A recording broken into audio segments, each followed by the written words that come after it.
So now we're going to be working the slant route from the shotgun, and the slant route from the gun is going to have a one-step drop footwork. For the slant route, we are also going to be taking somewhat of an angled drop to get our shoulders and our eyes aligned with the target. The angle is not going to be as flat, so that slant is not as horizontal of a throw. You're more so throwing at a diagonal. So it's just going to be a very subtle angled drop to get our eyes over to our key defender, most likely the flat defender in this situation if you're throwing a slant, and getting ourselves aligned with the window of the throw. Now, reminder for the one-step drop footwork, we're just trying to get as balanced as we can, as quickly as we can. So as I step back, I really want to be going at a pace where I'm feeling loaded on my backside.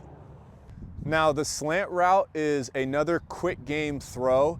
So usually the slant is broken off of the second outside step for the receiver, or off of 3 steps total. So again, happening very quickly, hence why we're taking that one-step footwork to get our body in a position to throw as quickly as possible. Now, for the timing of the slant route timing is super important in terms of not waiting too long for the receiver to run inside towards all of the traffic that is very likely in the middle of the field. When they come out of their break, we should be expecting to throw that ball.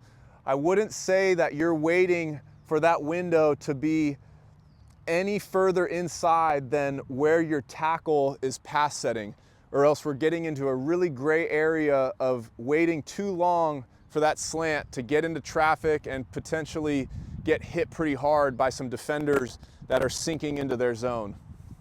So reminder, when we're taking that one-step drop for our slant and we get balanced and loaded into our backside, we should be ready to go to throw that ball right out of the slant break before that receiver gets too far inside and into that traffic area of the field.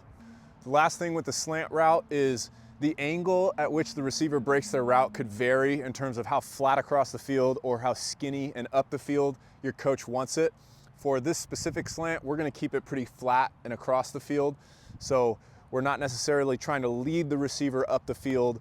We're keeping them across the field right as they come out of their break.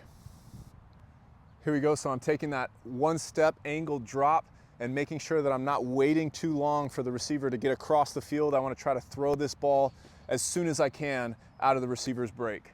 So hut.